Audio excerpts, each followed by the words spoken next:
What was your hold my beer moment? Mr. Reddit. This one is a little different. I was at a party a couple of years ago in South Mississippi. We were outside of some guy's house at a bonfire. I really had to take a piss. I see an old barn, decide that seems like a great place to piss. I get to the barn, some big redneck guy is beside the barn. He seems to be having trouble getting his pants undone. He turns to me and says, "Hey buddy, can you hold my beer so I can take a piss?" So I hold his beer. He starts to wobble, he suddenly falls to the ground and proceeds to piss all over himself. I then say, "You okay? Have a little too much to drink?" The redneck gets up, looks me dead in the eyes, says, "Nah, I'm sober buddy, my dick just threw me off balance." Stuck at a stupid winter school thing in the middle of nowhere in Tasmania, Alice. Everyone is dealing with cabin fever by being as wasted as they can be. Wombat comes barging in and tries to get at the beer bottles in the bin. I, having grown up in the bush and also being wasted, cry, "Hold my beer, I'll fix this." Pass off my beer, pick up the wombat, tuck it under one arm, and escort it outside. In hindsight, I'm lucky it didn't bite my fingers off. Was at a party in high school. Someone found a whip and people were trying to hit a beer can off a fence post. Told my friend to hold my beer and I grabbed the whip and did a friggin' Indiana Jones, making the can go flying in the air with that whip sound on the first shot. Not long ago, I was at an arcade where I witnessed a fully grown man stomping some kids on a car racing game, and he was being very obnoxious about it. By this point, it had been 7 years since I had even been to an arcade. I played tournaments for this particular game. A sense of justice had risen in me, so I turned to my nephew, told him to hold my Coke, borrowed his Bona passport, and wiped the floor with this dude until he left. The kids who were getting stomped stuck around to watch as I pawned the guy multiple times. Feel Goodman. Only ever did this once. Arcade by me has that F1 racing game with like 10 of the cars lined up and they all race the same race. I was in 4th or 5th with like 3 laps left. While a crash in front of me and me flinging the car to the right, I pass everyone. By the time everyone gets finished with the race, I am done, out of the car and talking to the staff member who gets it all set up. I was 2 laps ahead of everyone and beat them by like 1 minute 45 seconds. My 2 friends that were also playing are like, "WTF, how are you so good at the game?" In high school and college, I played sports and worked out a lot. Softball, volleyball, shot put, discus, basketball. I continued playing softball and volleyball in some community leagues. My older sister asked me to play in softball game against some obnoxious weekend warriors that talked SHT about everyone.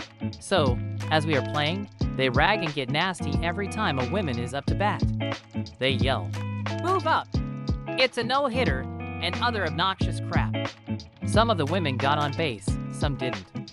I told my sister, "Watch this. Hold my beer." I let them yell, "Move up, no-hitter," etc. I acted like I couldn't swing. I held the bat wrong and let my sister fix it for me. Then I hit it over all their heads and had a 3-run homer. As I'm typing this, I have a broken back. To keep things simple, I was outside working out with my little brother. Somehow we got distracted and started doing cartwheels. After my little brother did one, I decided to try and show him up. I looked at him dead in the eyes and said, "Oh yeah? Watch this," and proceeded to take off and attempt a front flip. I could not do a front flip. Anyway, I broke my T12. Not fun, I wouldn't recommend. I was playing pool in Norfolk, Virginia. Happened to notice a backhoe sitting across the street at a construction site. Told my friends that I was gonna take it. Of course, there is no way the keys were in it. They were. I hauled us at like 1 a.m. in a stolen backhoe around a city. I returned it. What was 20-year-old me thinking? Then many years later, it was a nice snowy night, and I went for a walk. They were building some new houses down the mountain that I lived on. Found a bulldozer. Yup, keys in it. Yup, took it for a spin. Again, put it back where I found it. I'm not a smart man. Oh man, I learned how to juggle a few years ago, started with balls, moved up to clubs, and then someone was juggling fire clubs, and I was like, oh, if I can juggle clubs, of course I can juggle fire clubs. Nope. Before I knew that claw machines were rigged, my partner at the time complained that the claw machine was impossible. I handed her my soda, put in our last 2 quarters, and with a sense of confidence I've never had before or since, I positioned the claw in 2 quick movements and pressed the button, turned around and grabbed my drink as the toy was picked up and then dropped in the bin. She was so happy and thankful, and it got me my first time as well, lol. Thank you, random llama plushie and claw machine gods. That reminds me of a claw machine I knew that was broken in such a way that it still worked, but if you let go of the button quickly enough it'd barely drop, so you could finesse it to drop right where you want it and get something every single time. Best part is there was a hole in the bin the change went into, so you could reach under the machine and get your money back plus a bunch of other quarters. There was this guy at my job a few years ago that lorded over everyone because he'd gone backstage to meet a band. 5-finger death punch if I remember correctly. Everyone hated being stuck with him for a shift, because he acted like he was king shit because of that experience. I used to work in radio, so I've been backstage more times than I can count and met a lot of famous folks, but it was just part of my job. I never brought it up as a flex. Whatever, but this guy started in on me with his story, and I just had to. Oh, you went backstage at local venue? Cool. I remember that place. I had VIP access there once when I got to hang out with Van Halen. Did you get to go inside the building where they had the courtesy suites, or was it just the meet and greet cattle call? He was oddly quiet after that. Back in college, had a buddy with a non-operable Harley that he needed to get into the back of his pickup so that he could take it back home to his parents' place and work on it. We tried a variety of rake ramps and pulleys, but nothing was working. My teammate Nick was hammered, sitting on a lawn chair, and yelled, "We have 3 offensive linemen here. How heavy can it be?" We picked it up and put it in the back of the truck. In 2014, we had what was called Iceapocalypse here in Metro Atlanta. Complete lockdown and no one could drive anywhere. Cars were stranded even on the interstates. At the time I had a jacked up crew cab Z71 with mud grips. A school bus full of kids got stuck in the ditch, so I grabbed a tow rope and pulled them up with my truck. That one felt pretty good. We had a 5-foot goanna take over the pool area at a work function. I had just arrived and was still fully dressed, so I was designated chief animal controller to clear it out. I had had just about enough of that day, so I simply walked over close to it and yelled "fuck off" and took a swig of my drink. It decided there were too many humans and legged it back into the bush, and I sauntered back to the table and into legend. LOL. Was that a team building axe throwing thing? The manager expert demonstrated sticking an axe with each hand throwing at the same time. Then explained how difficult and how many months we would need to be able to do it. Looked at my coworker. Hold my beer. 5 minutes later. Ta-dea. Was eating dinner at a Chinese buffet. We finished and paid, and as we went out the door 4 people ran by us. Half a second later, so did our waitress. Before I knew what beer I was even drinking, I took off full sprint to the car they were in and stood in front of it. I yelled for my then partner to call the police as I stood in front of the vehicle, telling them they'd have to hit me to leave. This isn't a chain restaurant. It's family owned in a smaller town. Crap like this hurts businesses. Screw those aholies. It was the 8th grade and it was the end of the year. My principal always gets a game truck to my school, so the 8th graders that would go to high school would have like farewell party. We also had some Chinese food. When I was done eating, I went downstairs to the game truck and went inside. The only game I was interested in was Mortal Kombat, whatever the number was. I see 2 boys playing the game while a few others watched. My friend was there too, and I asked him, "Is there a line to play?" And he says that not really, you just have to call next or grab the controller first. One of the boys that was playing was on a winning streak, mind you.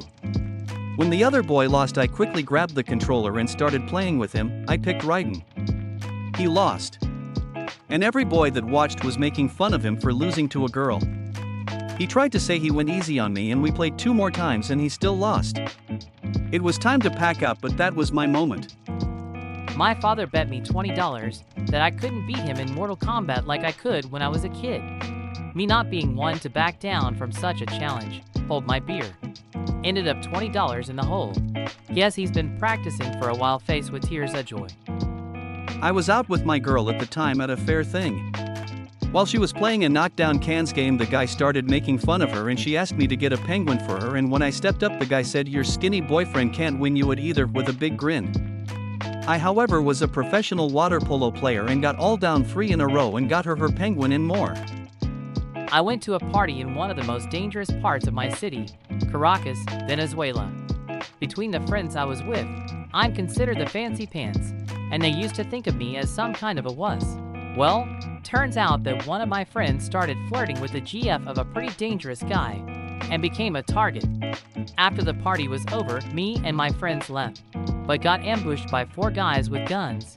My friends were all wasted except for me. I don't drink unless I'm with close friends only. My drunk ass can't really control itself and has gotten me into a lot of trouble. So when the thugs pushed us through an alley and were about to shoot us because of my friend flirting, I stepped in. I'm definitely no fighter, but I'm a professional bullshitter. I talked to the armed guys, calmed them down, and convinced them to let me handle my drunken friends, and also prevented getting mugged. So bonus points for that. Needless to say, I've never reached that level of eloquence again.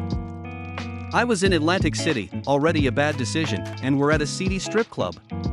They had a swing on stage, and my buddy told me that I was too much of a wimp to go have a swing. You know the rest of the story already. I had a quick swing, then a very quick fall to the floor with a bouncer attached to me. They didn't kick us out for that. Atlantic City, years ago when I was a young teen, I had been placed in a mental hospital for rehabilitation after a failed suicide attempt. One of the recreational therapy activities was a climbing course called ropes. It was a complex set of beams, ladders, ropes, and rock walls that went up to 60 feet high. The goal of ropes was to build trust in your fellow patients and teamwork. A ground crew of fellow patients secured your rope so if you fell off one of the beams, you would safely be let to the ground. Many people were scared because of the height off the ground. One boy was screaming and crying and decided to just quit halfway up, so I went up next and completed the entire course without flinching or hesitating once. Oddly enough, by the end of my stay there, when my sense of self-preservation was restored, I was afraid to go up there myself. I was in Atlantic City, already a bad decision, and we're at a seedy strip club.